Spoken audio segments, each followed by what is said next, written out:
Aujourd'hui, Tadio, tu vas nous parler d'une loi qui sera bientôt soumise au vote à l'Assemblée nationale et qui t'inquiète. Ouais, c'est bien simple, cette loi qui sera votée le 10 avril prochain pourrait tout simplement être la porte d'entrée pour tuer la liberté d'expression sur Internet.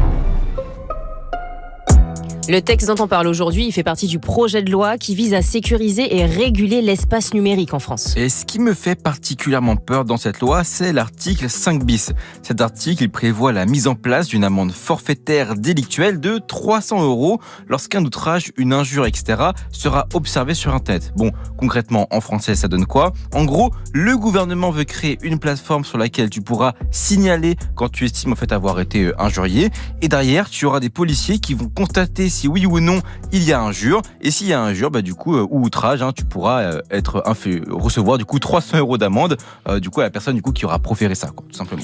Alors, l'un des arguments en faveur de cette loi, c'est que ça pourrait permettre quand même d'accélérer les procédures de justice. Oui, c'est le principe d'une amende forfaitaire délictuelle. Tout se fait directement, pas besoin de passer au tribunal. C'est un vrai problème dans ce pays, la lenteur de la justice, et les affaires d'outrage en ligne de ce genre peuvent parfois prendre plusieurs mois, voire même années avant d'être traitées par les tribunaux. Et bien sûr, c'est aussi dissuasif parce que tu vas y réfléchir à 2 fois avant d'insulter gratuitement quelqu'un sur Internet, si tu sais que tu peux vite te manger 300 balles d'amende, quoi. C'est vrai que quand tu dis ça comme ça, on se dit que ça peut paraître une solution, une bonne solution, mais pourtant tu as beaucoup de personnes, et tu en fais partie, qui sont contre. Plein d'ONG aussi ont exprimé leur désaccord. Alors pourquoi ? En fait, tout réside dans l'appréciation que pourront avoir les policiers de ce qui aura été écrit sur Internet. Aujourd'hui, une amende forfaitaire délictuelle, ça va être remis quand vous roulez sans assurance, par exemple. Tu l'as ou tu l'as pas, ton assurance. C'est oui ou c'est non. L'appréciation est simple, c'est noir ou blanc. Et ça se constate facilement. Mais apprécier ce qui est une injure ou ce qui ne l'est pas, là, c'est autre chose. Qu'est-ce qui va distinguer un outrage d'une vanne ou même d'une critique un petit peu énervée, mais réelle, par exemple ?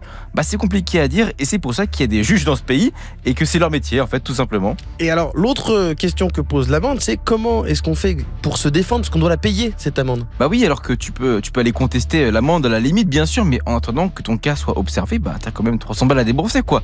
Tu peux pas vraiment invoquer la jurisprudence, vu que tout sera certainement sur Internet. Du coup, tu vas avoir des gens qui vont y réfléchir simplement à 2 fois avant de s'exprimer. Et personnellement, tout ce qui peut contraindre la liberté d'expression, je le vois d'un très mauvais œil. On pourrait quand même se dire qu'il ne devrait pas y avoir d'excès, qu'on pourrait même faire confiance à la police. Mais c'est pas si simple, Tazio. Rappelez-vous, pendant les manifestations de l'été dernier, des gens se sont fait convoquer au poste de police pour avoir publié sur Facebook Macron démission. Est-ce qu'on se rend compte du niveau d'abus qu'on peut déjà avoir en période de tension ? Macron démission a été considéré comme un outrage suffisant pour être convoqué avec cette loi. Du coup, il n'y a pas de convocation, pas de défense, c'est 300 € et tu arrêteras de critiquer notre bon président, s'il te plaît. En fait, en votant cette loi, on ouvrirait une très grande porte à toute forme d'abus, qui existe déjà, mais du coup là, on l'ouvrirait encore plus, cette porte. Et c'est là-dessus, que les ONG interpellent particulièrement. Il y a un principe super important à respecter quand on vote une loi.